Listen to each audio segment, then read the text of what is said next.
Bonjour à tous, aujourd'hui on se retrouve dans l'univers étendu Légende avec Death Troopers de Joe Schreiber, un roman Star Wars qui sort un peu de l'ordinaire. Quand on pense Star Wars, zombie n'est pas forcément la première chose qui vient à l'esprit. Et pourtant, c'est bien de ça qu'il s'agit dans ce roman à tendance horrifique, et le premier du genre dans l'univers Star Wars.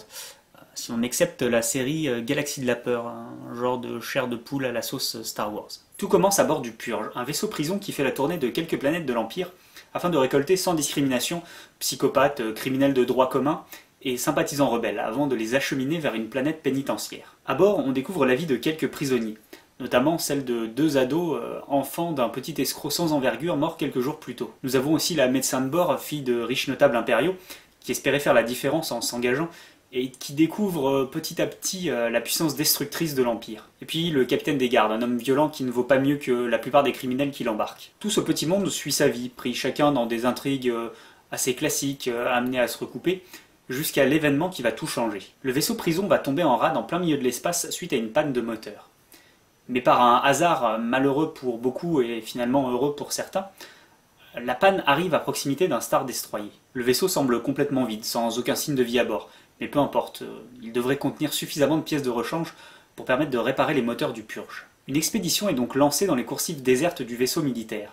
Et si celle-ci se passe relativement bien, les problèmes commencent immédiatement à son retour à bord du Purge. Rapidement, presque tout le monde va tomber malade et se mettre à mourir, dans des gerbes de sang, des suintements d'humeur et autres écoulements répugnants de fluides corporels peu ragoûtants. Je pense que ce n'est pas vraiment un spoiler de dire que, bien évidemment, les morts ne vont pas rester morts très longtemps. Avec ce roman Star Wars, on a le droit à du pur survival.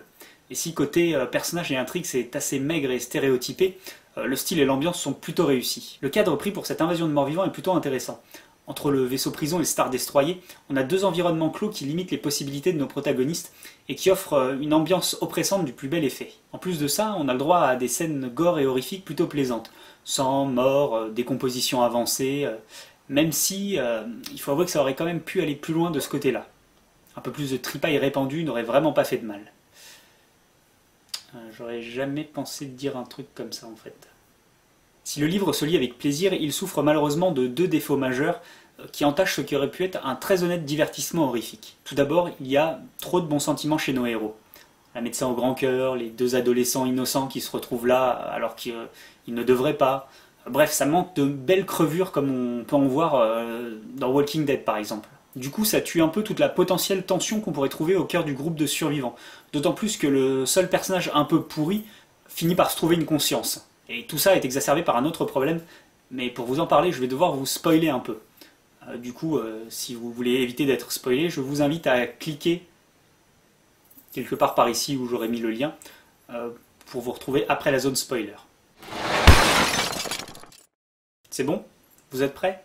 Bon. À la moitié du roman, on découvre l'identité de deux survivants qui étaient jusqu'à présent gardés à l'isolement et qui vont se joindre à notre petit groupe de survivants. Il s'agit de Han Solo et Chewbacca. Et au début, c'est plutôt marrant de les voir ici. Il faut dire que ça ancre un peu plus ce roman atypique dans l'univers Star Wars. Mais en fait, ça tue absolument toute la tension qu'il pourrait y avoir autour de ces deux personnages puisqu'on sait qu'il va absolument rien leur arriver. Alors oui, c'est plutôt marrant de les découvrir dans cette situation. D'autant plus qu'on apprend qu'ils se retrouvent dans ce vaisseau prison suite à l'arraisonnement du Faucon Millennium, événement dont on entend bien sûr parler dans l'épisode 4. Mais au final, ça dessert le roman plus qu'autre chose. On a tout de même un roman plaisant à lire qui propose une bonne ambiance et un cadre qui sort de l'ordinaire, si tant est qu'il y a un ordinaire dans l'univers Star Wars. Mais on sent quand même un potentiel gâché sur un roman qui aurait pu être bien meilleur que ça. A noter que Joe Schreiber a écrit un autre roman de morts-vivants se situant dans l'univers Star Wars, mais cette fois-ci à l'époque de l'Ancienne République. Il traîne dans un coin sur ma pile à lire et je ne manquerai pas de le lire et de venir en parler ici une prochaine fois. Et voilà, c'est terminé pour aujourd'hui, j'espère que ça vous aura plu. Si c'est le cas, n'hésitez pas à liker, partager, commenter et vous abonner. Moi je vous dis bonne lecture, à la prochaine et que la force soit avec vous.